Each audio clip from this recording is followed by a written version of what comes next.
बच्चों, आज हम लेकर आए हैं आपके लिए व्याकरण का एक टॉपिक, विशेषण।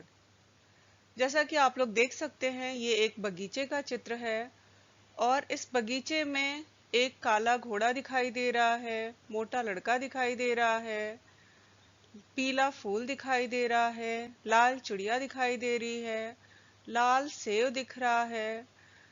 तो मोटा लड़के की विशेषता बताने वाला शब्द है, लाल चिड़िया की विशेषता बता रहा है, काला घोड़े की विशेषता बता रहा है, पीला गुलाब की विशेषता बता रहा है।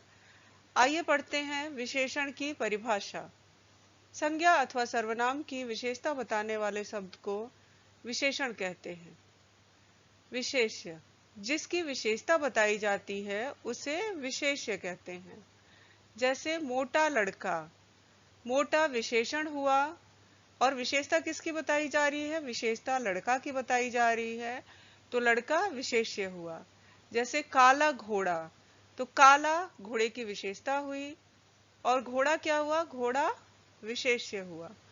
आइए पढ़ते हैं विशेषण के भेद। विशेषण के मुख्यतः चार भेद होते हैं। पहला गुणवाचक विशेषण, दूसरा संख्यावाचक विशेषण, तीसरा परिमाणवाचक विशेषण और चौथा है सार्वनामिक विशेषण। आइए पढ़।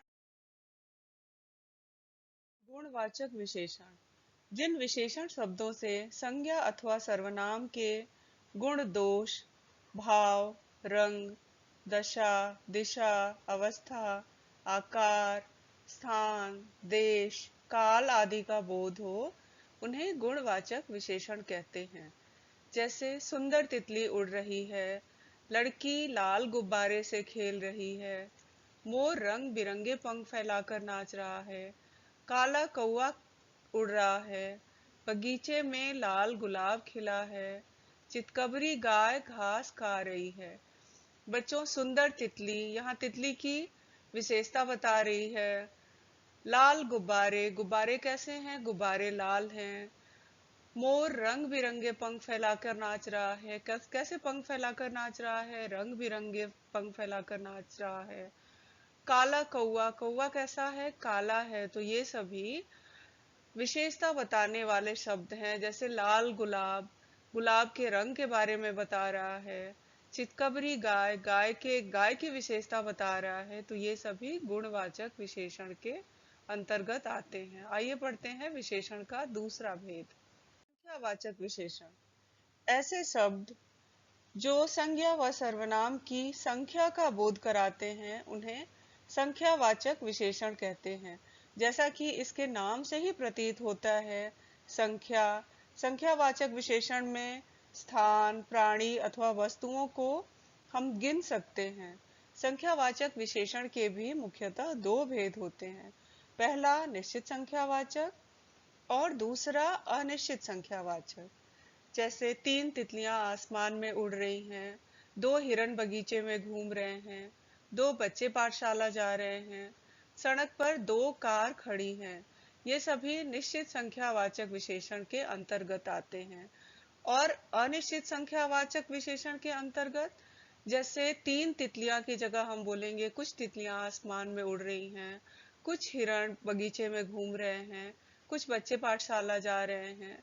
तो ये सभी अनिश्चित संख्यावाचक विशेषण के अंतर्गत आएंगे, जिसमें हमें, जिनकी संख्या हमें निश्चित नहीं पता हो, वो अनिश्चित संख्यावाचक विशेषण के अंतर्गत आएंगे। आइए पढ़ते हैं इसका तीसरा भेद। और तीसरा है परिमाणवाचक विशेषण। जो शब्द संज्ञा या सर्वनाम की मात्रा के बारे में बताते हैं, उनके माप तोल के बारे में बताते हैं, वे शब्द परिमाणवाचक विशेषण कहलाते हैं। या फिर सरल शब्दों में कहें तो जिन चीजों को मेजरमेंट करके ली जाती है, उन चीजों को परिमाणवाचक विशेषण कहते हैं। और परिमाणवाचक विशेषण के भी मुख्यतः दो भेद होते हैं। पहला होता है निश्चित परिमाणवाचक और दूसरा होता है अनिश्चित परिमाणवाचक। जैसे मुझे 1 किलो टमाटर लाकर दो, ये निश्चित परिमाणवाचक है। और जैसे हम बोलेंगे मुझे कुछ टमाटर लाकर दो, जिसका मेजरमेंट हमें निश्चित नहीं है कि हमें कितना चाहिए, तो वो अनिश्चित परिमाणवाचक हो गया। जैसे बाजार से आते वक्त आधा किलो चीनी लेते आना, ये निश्चित परिमाणवाचक विशेषण है। और मैं बोलूं बाजार से आते समय थोड़ी चीनी लेते आना, तो वो अनिश्चित परिमाणवाचक विशेषण के अंतर्गत आएगा। जाओ 1 मीटर कपड़ा लेकर आओ, इसके स्थान पर हम बोल सकते हैं बाजार से कुछ कपड़े लेकर आओ, तो वो अनिश्चित परिमाणवाचक विशेषण के अंतर्गत आएगा। आइए पढ़ते हैं विशेषण का चौथा भेद। और चौथा है सार्वनामिक विशेषण। ऐसे सर्वनाम शब्द जो संज्ञा से पहले लगकर उस शब्द की विशेषण की तरह विशेषता बताते हैं, वे शब्द सार्वनामिक विशेषण कहलाते हैं। जैसे यह पुस्तक मेरी है, यह गाय सुंदर है, वह लड़का मेरा भाई है, यह घड़ी मेरे छोटे भाई की है।